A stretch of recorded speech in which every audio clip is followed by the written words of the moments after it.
To asset guide YouTube channel. आज की इस वीडियो में हम देखेंगे benefit of one currency in uncertain economy. तो देखिए इसका मतलब क्या होता है। अभी कुछ दिनों पहले जो रसिया और यूक्रेन का वॉर चल रहा था तो इसमें यूएस डॉलर की डिपेंडेंसी को ख़त्म करने की बात की गई थी इंडिया और रसिया ने। साथ ही साथ अगर हम बात करें तो चाइना और रसिया ने जो ट्रेड की थी वो डॉलर के बिना की थी, यानी कि रूबेल और इंडियन करेंसी में इंडिया और रसिया के बीच हुई थी और रसिया और चाइना के बीच उनकी अपनी करेंसी में ट्रेड हुई थी। तो क्रिप्टो के क्या बेनिफिट हैं, वन करेंसी किस तरीके से इंडिपेंडेंट है, एक वे बनाता है, वो आज हम यहाँ पर देखेंगे। तो चलिए वीडियो को शुरू करते हैं और आपको सारी चीज़ें समझाते हैं। तो सबसे पहले देखिए यहाँ पर हम देख लेते हैं discover the benefit of using crypto currencies in times of uncertain economy. और ये पॉलीगन ओईएस जिलाटको बेंसेसिस करके फेसबुक अकाउंट है, वहाँ पर हम ये चीज़ें देख रहे हैं। तो देखिए बात करते हैं dollar faces recently several challenges such as inflation and decline in confidence in some countries. Challenges और डिक्लाइन इन कॉन्फिडेंस, तो सबसे पहले तो ये है कि अभी जो हमने बात की रसिया यूक्रेन के बार के टाइम पर, तो रसिया ने कई सारे देशों के साथ जो ट्रेड की है, क्योंकि रसिया को यूएस ने प्रतिबंध कर दिया था यूएस डॉलर में ट्रेड करने के लिए। तो उससे क्या होता है, एक तो ये कि यूएस डॉलर के जो कॉन्फिडेंस था, जैसे कि इंडिया मान लो हम भारत में हैं और हम यूएस डॉलर में ही रेमिटेंस को इधर उधर लेन देन करते हैं, तो एक कॉन्फिडेंस यहाँ पर कम हुआ है, क्योंकि जब यूएस रसिया को बैन कर सकता है तो कल को इंडिया कोई बड़ी चीज़ नहीं है, हो सकता है कि वो इंडिया के ट्रेड को भी बैन कर दे, या फिर कल को इंडिया पाकिस्तान की कोई ऐसी इन्फॉर्मेशन आ जाती है कि वहाँ पर बैन हो जाए, या फिर मान लो कि इंडिया चाइना की हो जाए तो उसमें चाइना की करेंसी के साथ ऐसा कुछ प्रतिबंध लग जाए, या फिर क्योंकि हर एक कंट्री का कुछ ना कुछ सिस्टम, कुछ ना कुछ विवाद किसी दूसरे देश के साथ रहता है। और ऐसी कंडीशन में अगर हम डॉलर पर डिपेंडेंट रहेंगे तो उस पे एक कॉन्फिडेंस में कमी आती है, क्योंकि डॉलर यूएस के हाथ में है और हम यूएस फ्रेंडली कंट्री के साथ अगर कोई हमारा कॉन्फ्लिक्ट चलता है तो वहाँ पर हमारे साथ भी ये सैंक्शंस लग सकते हैं। वो बात यहाँ पर कही गई है। अब देखिए crypto currencies are emerging a rugged and attractive alternative in this situation. तो इस सिचुएशन में क्रिप्टो करेंसी जो है वो एक अट्रैक्टिव अल्टरनेटिव है। तो आपने ये देखा होगा कि जो रसिया के सिटीजन्स थे वो दुबई में आकर बीटीसी को कन्वर्ट कर रहे थे, चेंज कर रहे थे। तो अब मान लो कि जो रशियन सिटीजन्स थे उनके पास अगर रुबेल ही होता, बीटीसी ना होता, तो वे दुबई में आकर अपने बीटीसी को एक्सचेंज नहीं कर पाते। तो क्रिप्टो करेंसी यूएस डॉलर का एक अल्टरनेटिव है। अब इसमें वन के क्या बेनिफिट है वो हम यहाँ पर देखेंगे, लेकिन the following are the some advantages of crypto currency. तो क्रिप्टो करेंसी के क्या एडवांटेजेस हैं वो देखेंगे। अब वन को हम यहाँ पर क्रिप्टो से compete कर रहे हैं, क्योंकि OES जो है that is based on polygon, और पॉलीगन की वजह से ये डिसेंट्रलाइज क्रिप्टो करेंसी बन जाता है। तो आप BTC करें, वो OES करें, ईथर करें या USDT करें, वो एक ही बात है, इसलिए हम यहाँ पर क्रिप्टो का एग्जाम्पल ले रहे हैं। तो चलिए अब देख लेते हैं सबसे पहले मॉनेटरी पॉलिसी इंडिपेंडेंस। तो सबसे पहले तो यहाँ पर वित्तीय नियम का जो स्वतंत्रता है वो हमें मिलती है। Crypto currency are decentralise so that they don't end up bound by any government monetary policy. तो क्रिप्टो करेंसी डिसेंट्रलाइज है, इसलिए वो किसी भी देश की मॉनेटरी पॉलिसी के अंतर्गत नहीं आती। It protect crypto currency from inflation and political manipulation.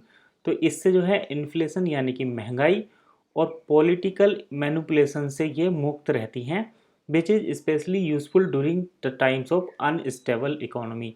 तो जो अनस्टेबल इकोनॉमी की कंडीशन बनती है, जैसे कि अभी रसिया में बनी थी कुछ टाइम पहले, तो उस टाइम पर ये एक तो इन्फ्लेशन से, आपने देखा होगा अगर जो हमारे जर्नलिस्ट थे जो रसिया के अंदर गए हुए थे वो बता रहे थे कि वहाँ पर जो ब्रेड था उसकी भी कॉस्ट जो है 1000 टाइम्स हाई हो गई थी।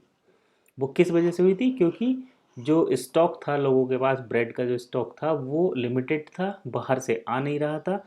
तो जो लीगल करेंसी होती है, जो सेंट्रल करेंसी होती है, उसको लोगों ने काफ़ी महंगे रेट पर चीज़ें जो है प्रोडक्ट और सर्विस सेल करना शुरू कर दिया था। तो जब क्रिप्टो की हम बात करते हैं तो इन्फ्लेशन कंट्रोल में रहता है और ये पॉलिटिकल मैनिपुलेशन से फ्री रहता है। तो एक ये बेनिफिट है। मॉनेटरी पॉलिसी इंडिपेंडेंस का, अगर आप क्रिप्टो यूज़ करते हैं और आपके पास क्रिप्टो के भंडार हैं तब। चलिए अब हम दूसरा पॉइंट देखते हैं यहाँ पर।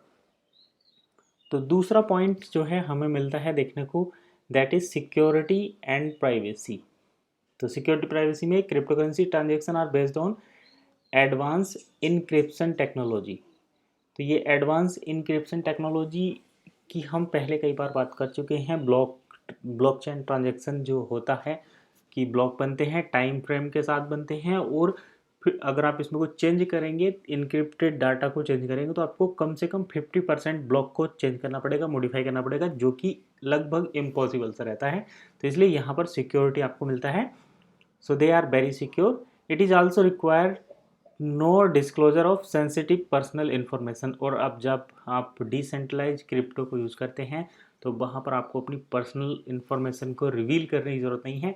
यानी कि आपके पास जो BTC का एड्रेस रहता है, जो OES का कॉन्टैक्ट एड्रेस रहेगा, या इथीरियम का जो रहता है, उसमें कुछ भी, अगर आपका अपना ही बिटकॉइन, इथीरियम या OES या पॉलीगन कोई भी एड्रेस है, तो आप उसको पहचान नहीं सकते कि आपकी उसमें पर्सनल आइडेंटिटी क्या है, क्योंकि उसको इनक्रिप्ट किया गया रहता है।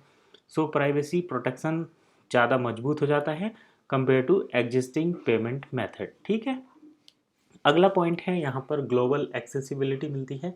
अब ग्लोबल एक्सेसिबिलिटी अभी हमने उसका देखा, जैसे कि रशियन लोगों ने BTC को जाकर दुबई में एक्सचेंज किया था, लेकिन अगर वो करते रूबेल को वहाँ पर एक्सचेंज, तो उन्हें बड़ी बड़ी दिक्कत होने वाली थी, क्योंकि रूबेल रसिया की नेशनल करेंसी है, जैसे INR इंडिया की नेशनल करेंसी है। तो इंडिया में तो आप चला सकते हैं, लेकिन इंडिया के नियर बाई कंट्री में उसको नहीं चला सकते।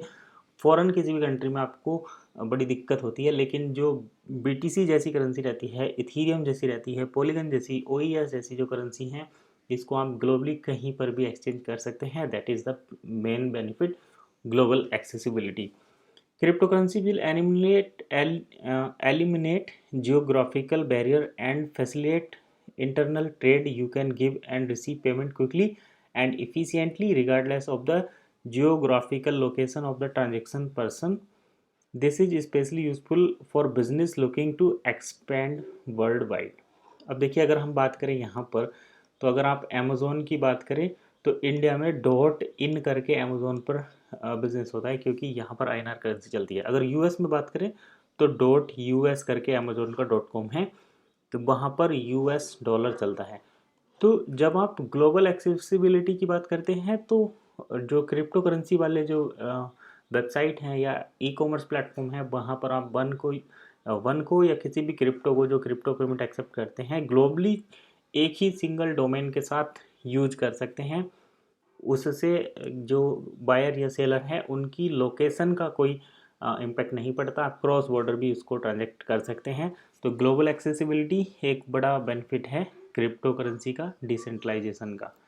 कटिंग कॉस्ट होती है। देखिए, कटिंग कॉस्ट कैसे होती है, जब आप इंडिया से फ़ॉरेन में या फ़ॉरेन से फ़ॉरेन से अपनी कंट्री में मनी को ट्रांजेक्ट करते हैं या फिर सेंड करते हैं, तो उसमें बैंकिंग चार्ज और एक्सचेंज चार्ज, इस तरीके से करके काफ़ी सारी कॉस्ट लग जाती है, टैक्स भी आपको देना पड़ता है। लेकिन जब हम क्रिप्टो में कोई ट्रांजेक्शन करते हैं, तो चूँकि क्रिप्टो किसी रीजन को, किसी बॉर्डर को नहीं कंसीडर करता, तो यहाँ पर कॉस्ट कटिंग हो जाती है, काफ़ी सस्ते में आपके ट्रांजेक्शन हो जाते हैं। तो जो इंडिविजुअल हैं उनके लिए भी, और जो बिज़नेस हैं उनके लिए भी, क्रिप्टो पेमेंट काफ़ी ज़्यादा कॉस्ट इफ़िशियंस होते हैं।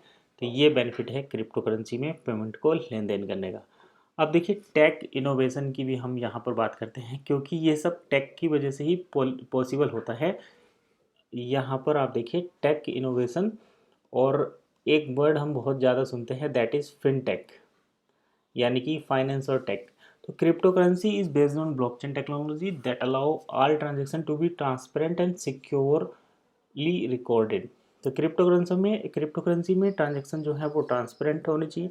किसने किसको कितना पेमेंट भेजा, वो जैसे कि रहता है ब्लॉक में सब रिकॉर्ड रहता है, और ये सिक्योरली रिकॉर्डेड होता है, सिक्योरली इसको रिकॉर्ड किया जाता है। This technology has the potential to innovate a variety of area such as banking, logistics, supply chain management.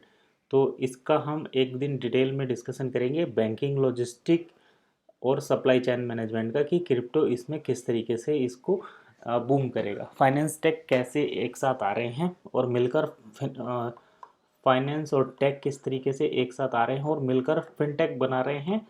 और जैसे कि अभी आप अगर बात करें पेटीएम या गूगल पे या फिर जितनी भी बैंकिंग ऐप हैं, पे ऐप हैं, वो किस तरीके से आपकी बैंकिंग ज़रूरतों को काफ़ी इफ़िशिएंट बनाती हैं। आप एक सिंगल क्लिक के मदद से अपनी सारी बैंकिंग नीड को पे कर सकते हैं या फुलफ़िल कर सकते हैं। तो ठीक वैसे ही अभी क्रिप्टो में टेक इनोवेशन हो रहा है।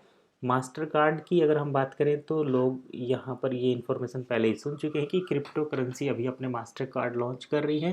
साथ ही साथ अगर क्रिप्टो पे करके कुछ आता है तो ये कितना बड़ा बूम होगा, आप इसको सोच भी नहीं सकते क्रिप्टो में किस तरीके से चीज़ें होने वाली हैं। आगे देखते हैं, crypto currency offer many advantages but don't important to note that there are associated risk such as privacy price volatility.